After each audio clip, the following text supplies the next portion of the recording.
You're listening to Systemic Error Podcast. The failure was designed.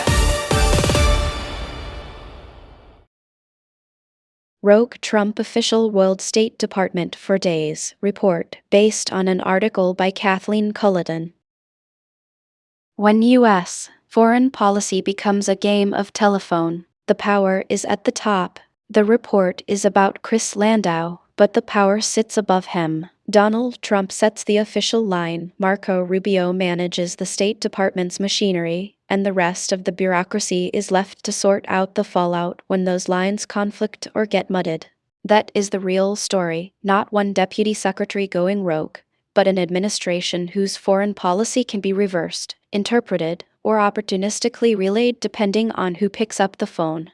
The message was the problem. According to the report, Landau told the Netherlands ambassador that allowing Maria Corina Machado to return to Venezuela was U.S. policy and supported by Rubio. Then another official flatly contradicted him. That is not a harmless misunderstanding. It is institutional incoherence inside a government that already trades on force, leverage, and ambiguity. When the State Department cannot keep its own line straight for 48 hours, the issue is not confusion. It is a power structure that produces confusion as a byproduct of factional control. Rogue is the convenient story. The administration and its allies have a use for the idea that one ambitious official freelanced out of personal sympathy for Machado. It narrows blame to an individual and spares the larger apparatus from scrutiny. But the source material points to something uglier. A top official was close enough to Machado to act as a channel. Another senior figure was reportedly unhappy, and multiple sources were already fighting over what the U.S. position even was. That is not a clean chain of command.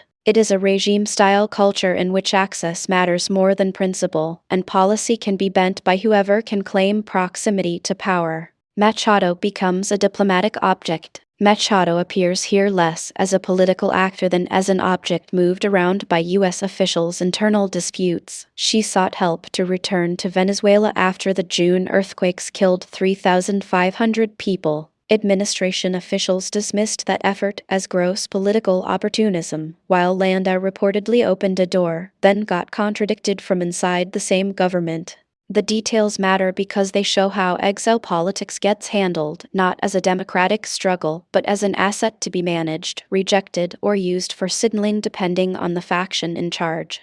Institutional cowardice in plain sight. The real damage is not just embarrassment, it is the creation of international confusion and increased tension with Machado's supporters, exactly as the report says. That kind of incoherence is a feature of weak institutions under hard right rule. Nobody wants to own the policy, everyone wants to control the narrative, and the bureaucracy becomes a machine for contradicting itself.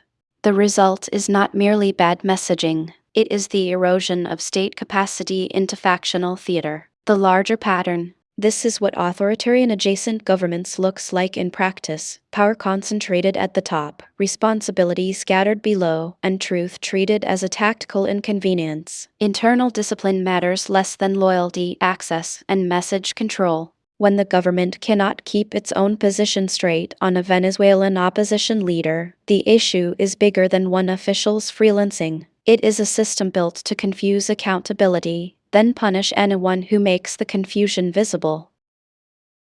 You've been listening to Systemic Error. Thanks to Raw Story for today's article, with the automated voice of Amy. Thanks for listening.